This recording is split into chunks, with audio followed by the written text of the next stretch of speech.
नमस्कार दर्शक बंधु जय जगन्नाथ मु दिव्य आपण मानक स्वागत जनाऊँगी आज आउ एक नुआ भिडियो को। दर्शक बंधु ई श्रम कार्ड को नहीं एक बड़ अपडेट टी आसी जाइए।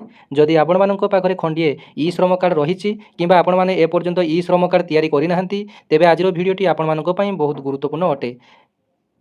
तेरे चलतु यही ई श्रम कार्ड को नहीं जो बड़ अपडेट टी आसी जाने भल लगे भिडियो गोटे लाइक करेंगे अन्य सेयार करेंगे चैनल को सब्सक्राइब करेंगे एमती नुआ नुआ अपडेट पाइबापी। प्रथमे जानिनियंतु यही ई श्रम कार्ड कौन एवं कौ माने यार लाभ पाइपारे।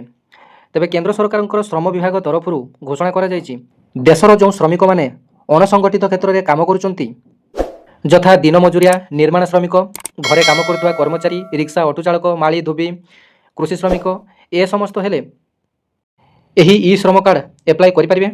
तेबे आपण माने जदि जने सरकारी चाकरिया किंबा कौनसी सरकारी योजनार लाभ पाउचंती तेबे ही ई श्रम कार्ड रे खाताटीए थिले आपण मानकर अकाउंट को आसुची 1500 टंका एवं 2 लाख टंकार बीमा मध्य मिलुची। तेबे केमिति करिवे आवेदन आज भिडियो रे संपूर्ण अपडेट देबी। तेबे देखंतु केंद्र सरकार पक्षर अनेक गुड़िए योजना कार्यकारी करा जाउची। तेबे योजना कार्यकारी हेबा सहित समयक्रमे से गुड़िकर संशोधन मध्य होउची। तेबे गरीब श्रमिक श्रेणीर परिवार पई केंद्र और राज्य सरकार द्वारा परिचालित योजना गुड़िक मध्यरु ई श्रम योजना मध्य अन्यतम। तेबे यही योजना 2021 मसीह आरंभ होता है बर्तमान यह ई श्रम कार्ड भत्ता योजना 2025 भाव में जनाशुना। तेबे यही योजनार लक्ष्य होची दैनिक मजूरी किंबा छोट काम उपर निर्भर करुवा लोकंकु सहायता प्रदान करबा। निर्माण श्रमिक घर सहायक कृषि श्रमिक रिक्शा चालक गाड़ी चालक मत्स्यजीवी अन्य छोट छोट श्रमिक मैंने यही योजनार मुख्य हिताधिकारी। तेबे यही योजना अधीन में प्रदान करा आर्थिक सहायता किसी आश्वस्ति प्रदान करिछि विशेषकर जो मानकर कि जीविका संपूर्ण भाव में दैनंदिन रोजगार उपर निर्भर करे। तेबे आसंतु जानिबा ई श्रमिक योजनाटी कौन। तेबे सरकार 2025 प्रारंभ में घोषणा करथिले जे जो श्रमिक मैंने सफलतार सहित ई श्रम पोर्टाल रे पंजीकरण करिसंती सेमानकु पर्यायक्रमे 1500 टंकार आर्थिक सहायता मिलिबो। तेबे एही राशि को प्रत्यक्ष लाभ स्थानांतरण अर्थात डीबीटी माध्यम रे सेमानकर बैंक अकाउंट को स्थानांतर करा जाउची।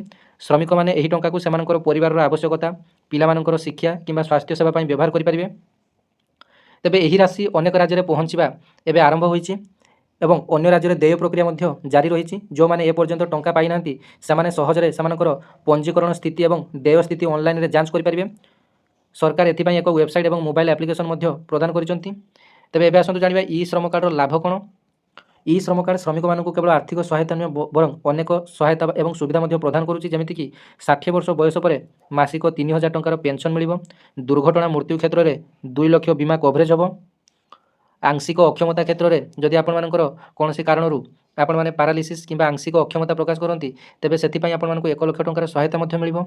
आयुष्मान भारत योजना अधीन में 1 लाख मागणा स्वास्थ्य सेवा रेशन कार्ड उज्ज्वला योजना दक्षता विकास कार्यक्रम भली अन्य योजना सहित जोड़ी होबार सुविधा मिल। तेबे यही ई श्रम कार्ड पर योग्यता और आवश्यक डॉक्यूमेंट यही योजना लाभ पाइबा श्रमिक मानक किसी आवश्यकता पूरण करने पड़ो। तेबे 16 वर्ष 59 वर्ष बयस मध्य आपर बयस है आवश्यक देले जाई आपण माने अप्लाई करें। श्रमिक अणसंगठित क्षेत्र में नियुक्ति पाई आवश्यक मासिक आय 15,000 टंकार कम है आवश्यक आधार कार्ड बैंक अकाउंट बाध्यतामूलक मोबाइल नंबर सहित आधार लिंक थिबा आवश्यक।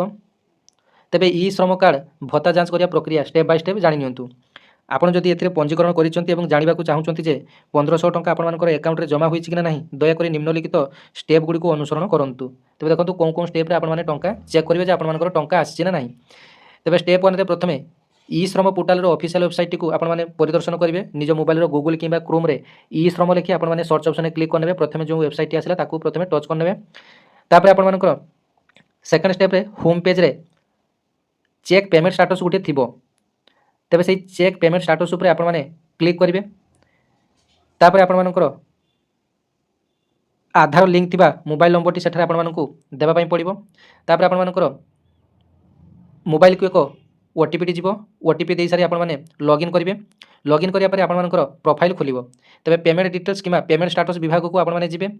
सेठारे आपण माने देखि परिबे जे आपण मानकर राशि आसी कि नहीं ट्रांजैक्शन तारीख और बैंक नाम डिटेल्स मेंशन थी।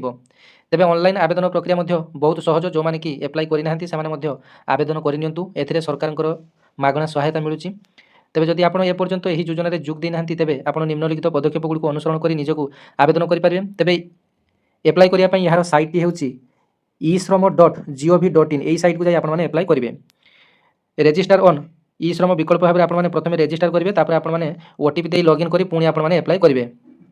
ତାପରେ ଆପଣମାନଙ୍କର ଡିଟେଲ୍ସ ଫିଲ୍ଅପ୍ କରିବା ପାଇଁ ଅପସନ୍ ଆସିବ, ଯେମିତିକି ନାଁ, ଠିକଣା, ଜନ୍ମ ତାରିଖ, ଆପଣମାନେ କେଉଁ ପ୍ରକାର କାର୍ଯ୍ୟ କରୁଛନ୍ତି, ବ୍ୟାଙ୍କ ଆକାଉଣ୍ଟର ଡିଟେଲ୍ସ, ଆପଣମାନଙ୍କର ବ୍ୟକ୍ତିଗତ ବିବରଣୀ ଆସିବ, ତାକୁ ଆପଣମାନେ ଫିଲ୍ଅପ୍ କରିନେବେ। ତାପରେ ଆପଣମାନେ ସବମିଟ୍ ଆକାଉଣ୍ଟ ଉପରେ କ୍ଲିକ୍ କରିନେବେ। ତେବେ ଅନଲାଇନ୍ ପଞ୍ଜୀକରଣ ପାଇଁ ଆପଣ ଏକ ସିଏସ୍ସି କେନ୍ଦ୍ର ସହିତ ଆପଣମାନେ ଯୋଗାଯୋଗ କରିପାରିବେ। ଯେଉଁମାନେ କି ଅନଲାଇନ୍ରେ ପଞ୍ଜୀକରଣ କରିବାର ଅସୁବିଧାର ସମ୍ମୁଖୀନ ହେଉଛନ୍ତି, ସେମାନେ ନିକଟତମ ସିଏସ୍ସି ବା ସାଧାରଣ ଜନସେବା କେନ୍ଦ୍ରକୁ ଯାଇ ପଞ୍ଜୀକରଣ କରିପାରିବେ। ସିଏସ୍ସି ଅପରେଟର ଆପଣଙ୍କର ବିବରଣୀ ସଂଗ୍ରହ କରିବେ, ପଞ୍ଜୀକରଣ ସମାପ୍ତ କରିବେ ଏବଂ ତୁରନ୍ତ ଆପଣମାନଙ୍କୁ ଏକ ଇ ଶ୍ରମ କାର୍ଡ଼ ପ୍ରଦାନ କରିବେ। ତେବେ ଏହି ପ୍ରକ୍ରିୟା ପାଇଁ 20 ରୁ 50 ଟଙ୍କା ପର୍ଯ୍ୟନ୍ତ ନାମମାତ୍ର ଆପଣମାନଙ୍କ ପାଇଁ ସେମାନେ ଚାର୍ଜେସ୍ ନେଇପାରନ୍ତି। ତେବେ ଆପଣମାନଙ୍କର ଆଧାର କାର୍ଡ଼, ବ୍ୟାଙ୍କ ପାସବହି, ମୋବାଇଲ ନମ୍ବର ଏଥିସହିତ ଆପଣମାନଙ୍କର ଆପ୍ଲାଏ କରିବା ପାଇଁ ଆଣିଥିବା ଆବଶ୍ୟକ।